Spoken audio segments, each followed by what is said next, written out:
జగన్ ఇంటి వద్ద fire accident అనేది అంతా కూడా ఒక డ్రామా.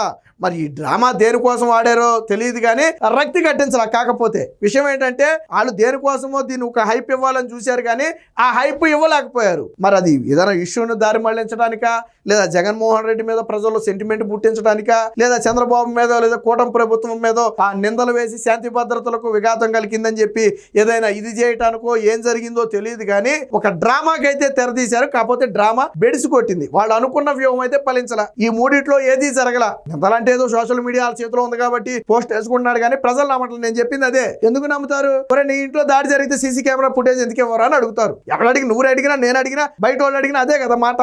పోలీసులు అడిగినటువంటి మనం కూడా అంటాం, పలానా వ్యక్తి అలా చేశాడంటే నీ దగ్గర ఆధారం ఉందా, నువ్వు చూసావా? అదే కదా జరుగుద్ది. అంటే జగన్ ఇంటి వద్ద ఫైర్ యాక్సిడెంట్ అనేది ఖచ్చితంగా ఒక డ్రామానే. ఏదో ఒక ఇష్యూని డైవర్ట్ చేయడం కోసం వీళ్ళు ఎంచుకున్నటువంటి డ్రామా. కాకపోతే ఆ డ్రామా పూర్తిగా బెడిసి కొట్టింది. కాకపోతే పోలీసులు అంత ఈజీగా దీన్ని వదిలిపెట్టరు.